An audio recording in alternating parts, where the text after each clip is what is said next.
जैसा कि आप सभी जानते हैं कि विंडोज़ 11 में अभी तक जो ऑफिशियल पेंट था, माइक्रोसॉफ्ट का पेंट जो आप देख रहे हैं यहाँ पे, वो अभी तक बाय डिफ़ॉल्ट आप इंस्टॉल नहीं कर सकते हैं। यानी कि जो ऑप्शनल फीचर में उसको डाके आप ऐड नहीं कर सकते। लेकिन मैंने इसे इंस्टॉल किया है। चलिए देखते हैं कि कैसे आप इसे इंस्टॉल कर सकते हैं। तो उसके लिए सबसे पहले आपको डिस्क्रिप्शन में जाना है, वहाँ पर आपको एक लिंक मिलेगा। उस लिंक पे आने के बाद आपको ये वाला पेज खुलेगा। वहाँ से आपको क्या करना है, यहाँ नीचे स्क्रॉल डाउन करना है और वहाँ से यहाँ पे एक फाइल है MS न्यू पेंट एक्सेल का, उसको आपको डाउनलोड करना है। मैंने पहले से ही डाउनलोड कर रखा है। यहाँ पे माइक्रोसॉफ्ट पेंट का ये वाला फाइल मैंने वहाँ पे दिया है, तो यही मैंने डाउनलोड किया है। और आपको इसको क्या करना है कि आपने यहाँ पे एड्रेस बार पे देख लीजिए दिस PC विंडोज C और यूज़र के अंदर पे आपका जो नाम होगा उसके अंदर इस फाइल को आपको मूव कर देना है। आप जहाँ भी डाउनलोड करें जो भी फोल्डर पे, उसको वहाँ से कॉपी या फिर मूव करके इस एड्रेस में ही लाके आपको पेस्ट कर देना है। उसके बाद आपको यहाँ से ये कोड को कॉपी करना है। यहाँ पे जितना भी कोड दिया है इसको कॉपी कर लेना है। कॉपी करने के बाद आपको अपने विंडोज़ सर्च बॉक्स में जाना है, या फिर विंडोज़ लोगो +S मारने से भी आपका सर्च बॉक्स खुल जाएगा।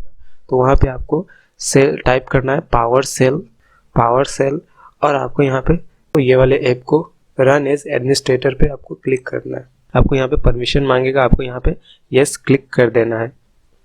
तो जैसे ये वाला आपको लिखा आ जाता है PC विंडोज सिस्टम 32, ये वाला लिखा आने के बाद आपको जो आपने जो कॉपी किया था उसको यहाँ पे पेस्ट कर देना है।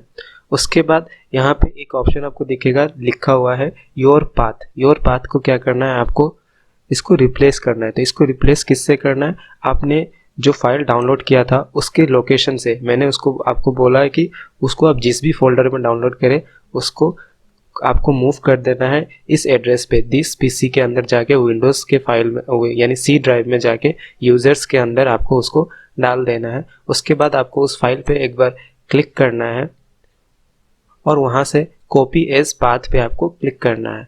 तो कॉपी एज पाथ पे मैं इस पर क्लिक कर देता हूँ। उसके बाद आपको वापस से विंडोज़ पावर सेल में आना है और यहाँ पे जो योर पाथ लिखा हुआ था उसको आपको इरेज करना है और आपने जो पाथ कॉपी किया है उसको यहाँ पे पेस्ट कर देना है। पेस्ट करने के बाद आपको यहाँ पे एंटर प्रेस करना है। तो थोड़ी देर वेट करना है आपको। तो यहाँ पे आप देख सकते हैं द ऑपरेशन कंप्लीटेड सक्सेसफुली दिखा रहा है। तो ये जैसे ही आपको दिखा दे उसके बाद आपको सिंपली इसको क्लोज करना है।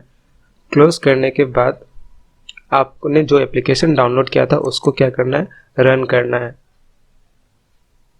तो मैं इसको एप्लीकेशन को खोल लेता हूँ और मैंने इसको पहले से इंस्टॉल कर रखा है। तो आप में क्या होगा, इंस्टॉल का ऑप्शन आएगा, आप इंस्टॉल पे क्लिक कीजिएगा और इसके बाद आपको ये फाइल यानी कि जो माइक्रोसॉफ्ट पेंट न्यू वाला पेंट है वो आप में इंस्टॉल हो जाएगा।